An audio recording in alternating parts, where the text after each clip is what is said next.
So, good afternoon, sir. I'm Giancarlo Sanchez Gutostos. I'm going to present my poem in Tagalog. So, ang pamagat ng tulang ito ay Pilipinas.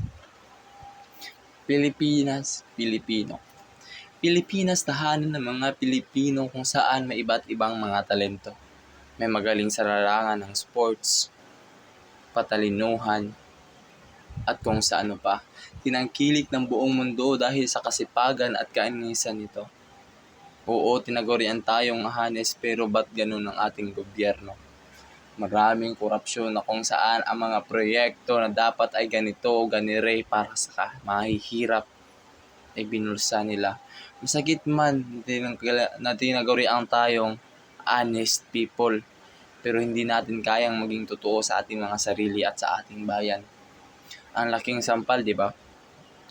Tayo ang tinaguriang honest people pero tayo rin ang gumagawa ng dungis sa ating pangalan. Marami ng Pilipino na gusto kong puksain ito pero paano natin magagawa kung nasa gobyerno mismo ang nagpasimuno nito?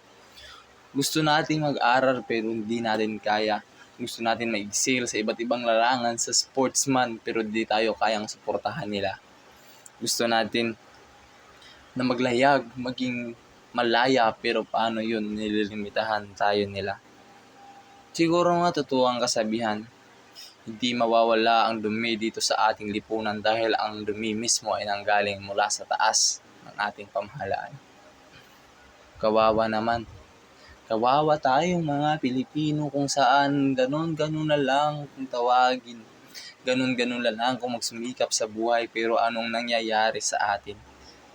Palilit tayong binabaon sa maniling paniniwala sa mga pangakong hindi naman natupad. Para bagang ginawa lang tayo upang magsumikap na paunlarin ang ating bayan. Paano natin magagawang paunlarin ang ating bayan kung tayo mismo din natin kayang paunlarin ang ating sarili? Dahil sa mga bagay, dahil sa mga gobyerno, dahil mismo sa gobyerno na nagdala sa atin ngayon dito. Kaya ang masasabi ko lang, sana magpakatotoo kayo sa inyong paglilingkod sa ating sambayanan. Yun lang po, sir. Salamat.